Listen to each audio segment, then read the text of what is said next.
So today we're going to talk about the SNES 101 multi-cart that I picked up last month, or actually technically I picked it up a few months ago, but it didn't arrive until last month.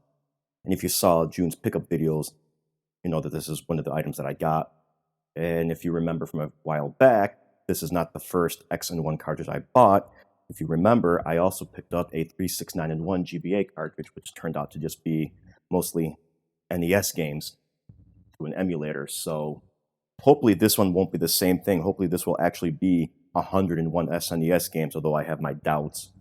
It's not to say that these aren't all SNES games. It's just they're probably copies of each other or ROM hacks or just garbage games thrown in there just to fill up the cartridge. But who knows? Maybe we'll get lucky. So I'm just going to go ahead and plug it into a console and we're going to try to play.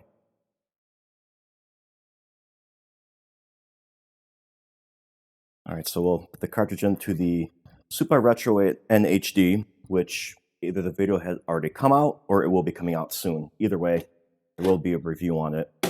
And just a real recap here, the reason I picked it up is to specifically test clone cartridges, reproduction cartridges, things like that, because the chips in these newer cartridges only take 3.3 volts.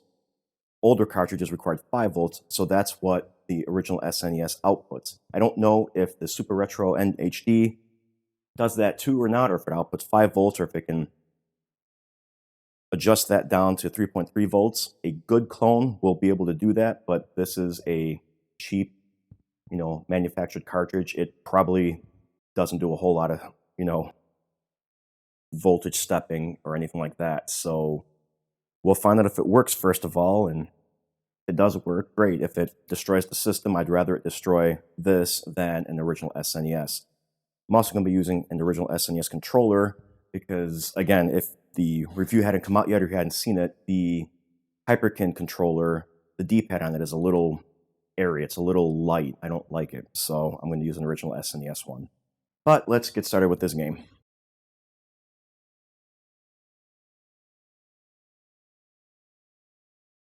So far, so good.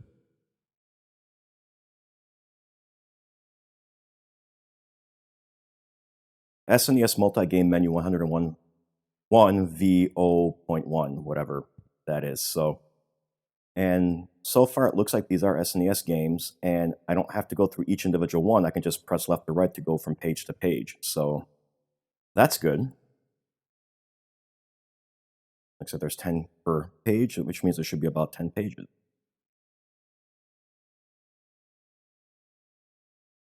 I don't know if this supports saves or anything like that, SRAM. I don't know if it has SRAM in it. I don't know if there's a battery in there. I'll have to open it up and find out. Maybe I'll do that on video. Maybe I'll just post some pictures. We'll see. But these do seem to be Super NES games. They're not NES games running through an emulator, or doesn't seem like there's any ROM hacks in here really, although I'm not familiar with all of these games. Let's try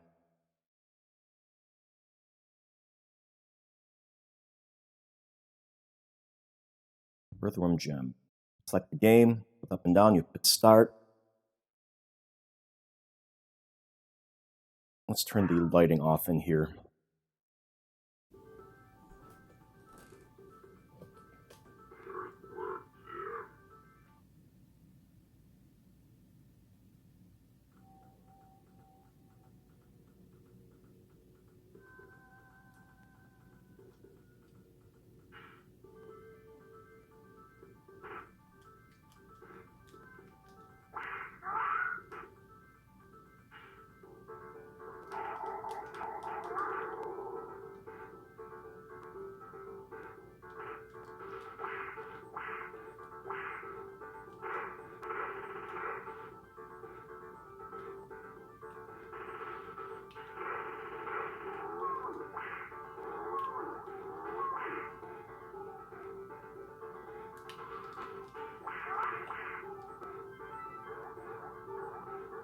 It's been a while since I played this game, so bear with me.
Let's see what happens when I hit reset. If you remember from the GB Boy Color review, if I shut the system off and turned it back on, it just loaded up the last game, unless I left it off for a while. Or it would load some random game. Takes you right back to the menu, and it seems to remember, at least on reset, your last selected game, so that's kind of nice. Let's see. Notice they don't have any Final Fantasy on here, nor do they have any Dragon Warrior, Dragon Quest game, if they have any RPGs on here. See, now I'm wondering if this supports saves, because I don't see any RPGs on here at all, though Super Mario World does, and it's definitely listed here, so it's hard to say. Maybe we'll just have to crack this open and find out. Let's do this here. Let's try running Super Mario World. We'll try to get as far as the Switch Palace to save the game, and see what happens.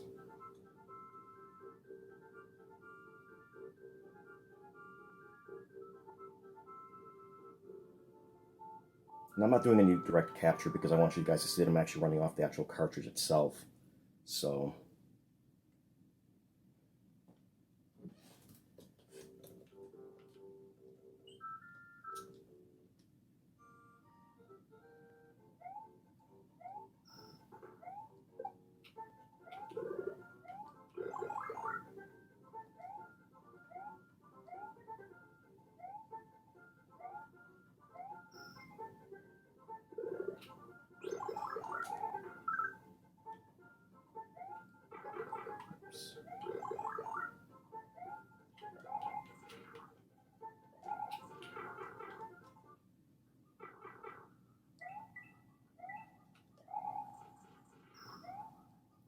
a speedrunner, I am not.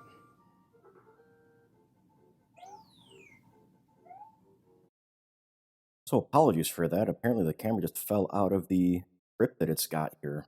That's odd. I do apologize for that. I'm going to try to edit out as much of that drop as possible.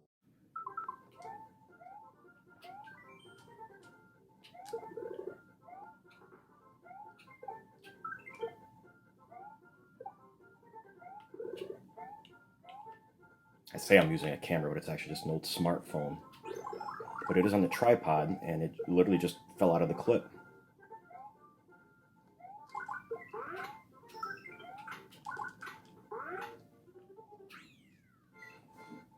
Hopefully it'll hold throughout the rest of this video, and I can go back and try to figure out what happened. I think the rubber foam grip just kind of became loose, so I may have to replace it with some rubber padding of some sort.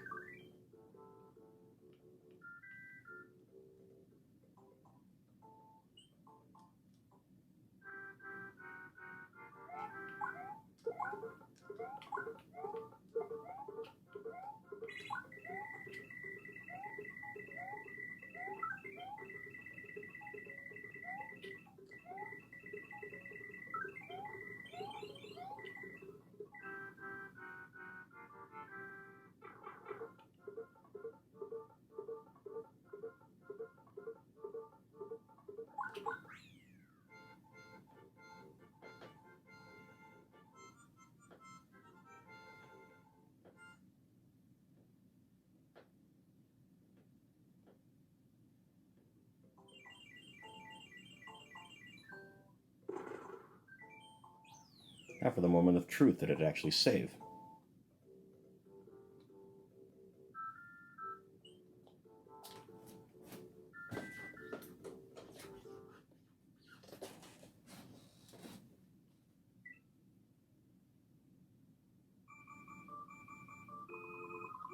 It did.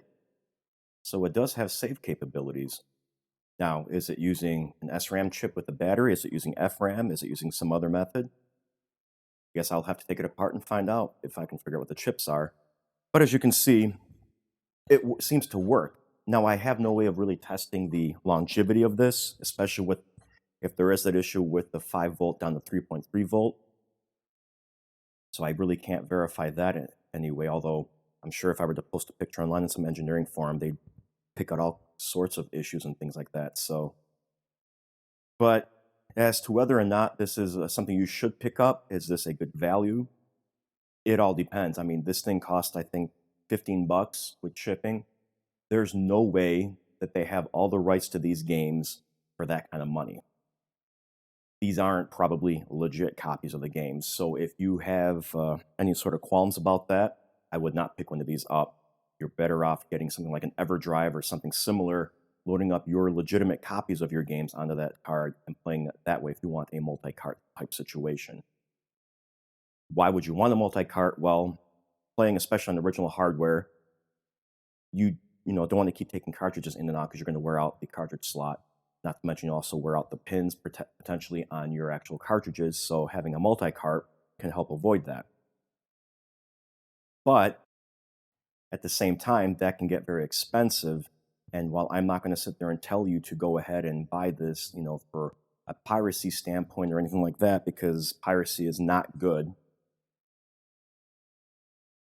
this is a cheap option for those that want to get started real quick, especially if you legitimately intend on becoming legitimate. So another nice thing about this is that it's a great way to get into retro gaming from the get-go. I mean, you automatically have 100 games you can try out.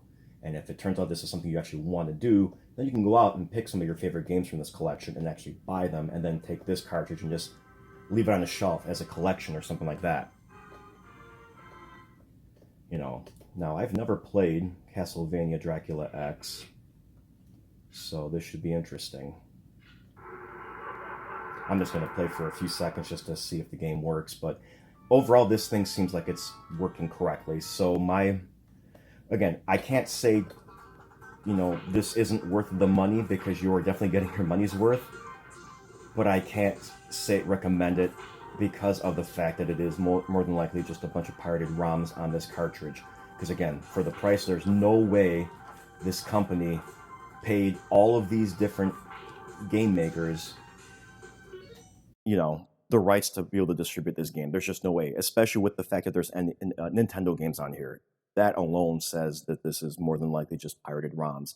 I could see a company coming out with a multi-cart with, let's say, a collection of games from Capcom and Enix and companies like that.